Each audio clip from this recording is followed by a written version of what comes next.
عليكم ورحمة الله وبركاته. الحمد لله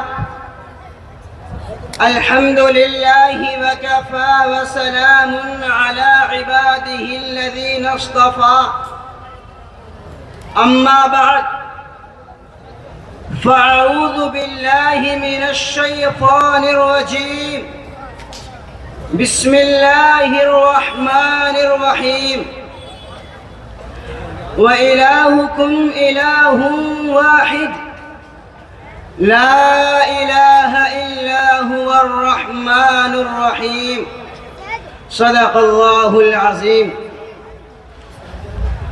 حکم مستحکم و مخاطبین انجمن، آج کے اس دلکش و دلربا پروگرام کے موقع پر میرا موضوع سخن توحید ہے کہ جس کے بارے میں خود خالق کائنات نے قرآن مقدس میں فرمایا وَإِلَٰهُكُمْ إِلَٰهٌ وَاحِدٌ لَا إِلَٰهَ إِلَّا هُوَ الرَّحْمَٰنُ الرَّحِيمُ، جس کا ترجمہ یہ ہے اے لوگو تمہارا معبود ایک ہے، اس کے علاوہ کوئی معبود برحق نہیں ہے، وہ رحمان اور رحیم ہے۔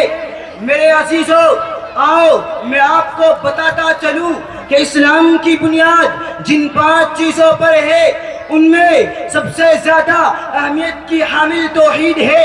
اگر توحید میں ضعف پیدا ہو جائے، عقیدہ توحید متزلزل ہو جائے، عقیدہ توحید کمزور ہو جائے، اس میں آمیزش ہو جائے، ملاوٹ ہو جائے، تو یاد رکھیے ہمارا کوئی عمل اللہ تبارک و تعالیٰ کے نزدیک قابل قبول نہ ہوگا، چاہے آپ اس دنیا کے اعتبار سے لوگوں کی نظروں میں کتنا ہی تہجد گزار کیوں نہ ہو، نوافل و سنن کی پابندی کرنے والے ہی کیوں نہ بن جائے، لیکن توحید کے بغیر ہمارا کوئی بھی عمل عند اللہ قبول نہ ہوگا۔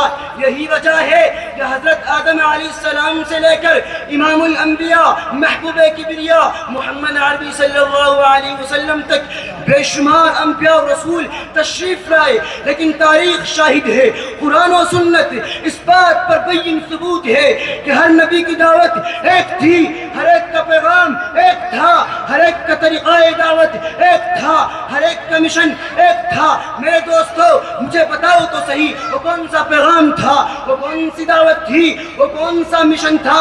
وہ مشن عقیدہ توحید کا مشن تھا، وہ دعوت عقیدہ توحید کی دعوت تھی، وہ پیغام عقیدہ توحید کا پیغام تھا۔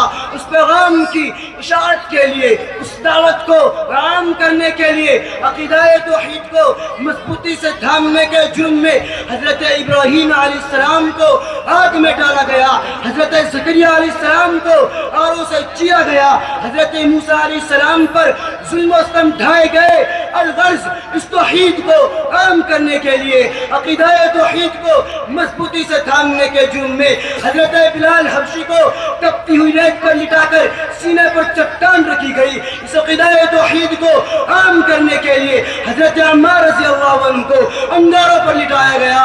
ہاں اس عقیدہ توحید کو عام کرنے کے لیے آپ علیہ السلام کو مکہ سے مدینہ کی طرف ہجرت کرنے پر مجبور کیا گیا۔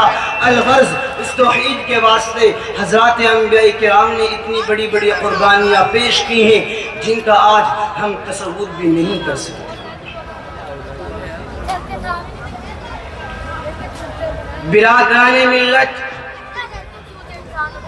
بدر کے میدان میں 14 صحابہ کرام شہید ہوئے اسی توحید کے لیے۔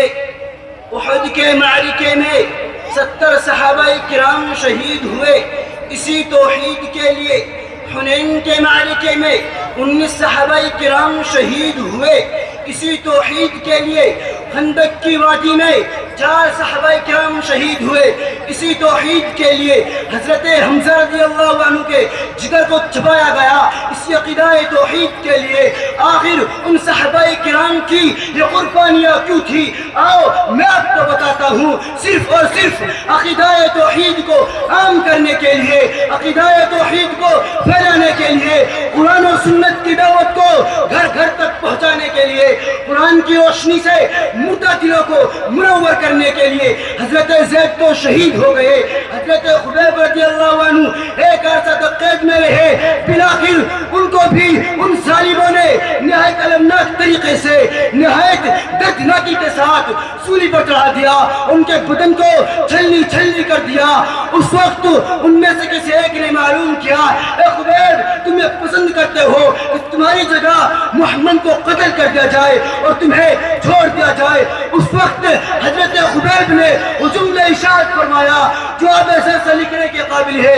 حضرت خبیب نے فرمایا واللہ مجھے یہ بھی پسند نہیں ہے کہ میری جان کے فدیے میں میرے حضور کو ایک کانٹا بھی چبھے.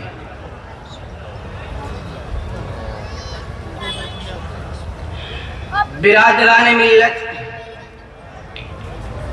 آج ہم لوگ ہیں دعویٰ تو عشق رسول کا کرتے ہیں، دعویٰ تو توحید کے علم بردار ہونے کا کرتے ہیں، لیکن مزاروں پر جا کر، قبروں پر جا کر غیر اللہ سے مرادیں مانگتے ہیں، غیر اللہ کے سامنے اپنی مقدس پیشانی کو جھکاتے ہیں، ان کے مشکل کشا اور حاجت روا ہونے کا عقیدہ رکھتے ہیں، ان کی قبروں پر عرس کرتے ہیں، قوالیاں کرتے ہیں، مردوں اور عورتوں کا اجتماع ہوتا ہے. اس طرح سے اسلامی تعلیمات کے خلاف ہے.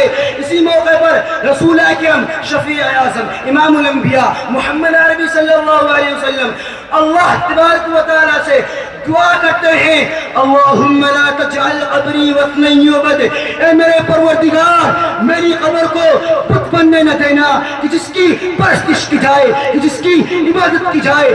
میری قبر کو ان تمام خرافات سے محفوظ رکھنا. چنانچہ اللہ تبارک و تعالیٰ نے اپنے حبیب کی دعا کو شرف قبولیت سے نوازا، اور آج بھی مدینہ منورہ میں نہ آپ کی قبر پر سجدہ کیا جاتا ہے، نہ وہاں مرادیں مانگی جاتی ہے، نہ وہاں اپنی مقدس پیشانیاں خم کی جاتی ہے، کیونکہ یہ تمام کے تمام غیر اسلامی طریقے ہیں. ان تمام طریقوں سے اللہ تبارک و تعالیٰ نے اپنے حبیب کی قبر کو محفوظ کر دیا. میرے عزیزوں ذرا سوچنے کا مقام ہے، جب اللہ تبارک و تعالیٰ نے اپنے حبیب کی قبر کو سجدہ کرنا جائز قرار نہ دیا تو کسی غیر اللہ کے لیے سجدہ کرنا کس طرح جائز ہو سکتا ہے؟ اگر کسی غیر اللہ کے لیے سجدہ کرنا جائز ہوتا تو نبی کے لیے سجدہ کیا جاتا، نبی کی قبر کا طواف کیا جاتا، اور کسی بھی غیر اللہ کے لیے سجدہ کرنا جائز نہیں ہے بلکہ حرام ہے. کیونکہ اگر کسی غیر اللہ کے لیے سجدہ کرنا جائز ہوتا تو اللہ کے نبی نے اس موقع پر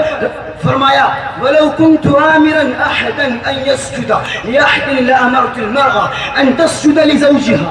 اگر کسی غیر اللہ کے لیے سجدہ کرنا جائز ہوتا، کسی غیر اللہ سے مرادیں مانگنی جائز ہوتی، تو میں عورتوں کو حکم دیتا، اے عورتوں تم اپنے شوہروں کے لیے سجدہ کرو، اپنے شوہروں کے سامنے اپنی مقدس پیشانیوں کو جھکاؤ. چونکہ کسی غیر اللہ کے لیے سجدہ کرنا جائز نہیں ہے بلکہ حرام ہے، اسی لیے کسی بھی عورت کے لیے یہ بات جائز نہیں ہے کہ اپنے شوہروں کے لیے سجدہ کرے. میں انہی چند باتوں پر اپنی تقریر ختم کرتا ہوں. اللہ تبارک و تعالی ہمیں عقیدہ توحید پر قائم رہنے اور اس پر ثابت قدم رہنے کی توفیق عطا فرمائے. وآخر دعوانا الحمد للہ رب العالمین.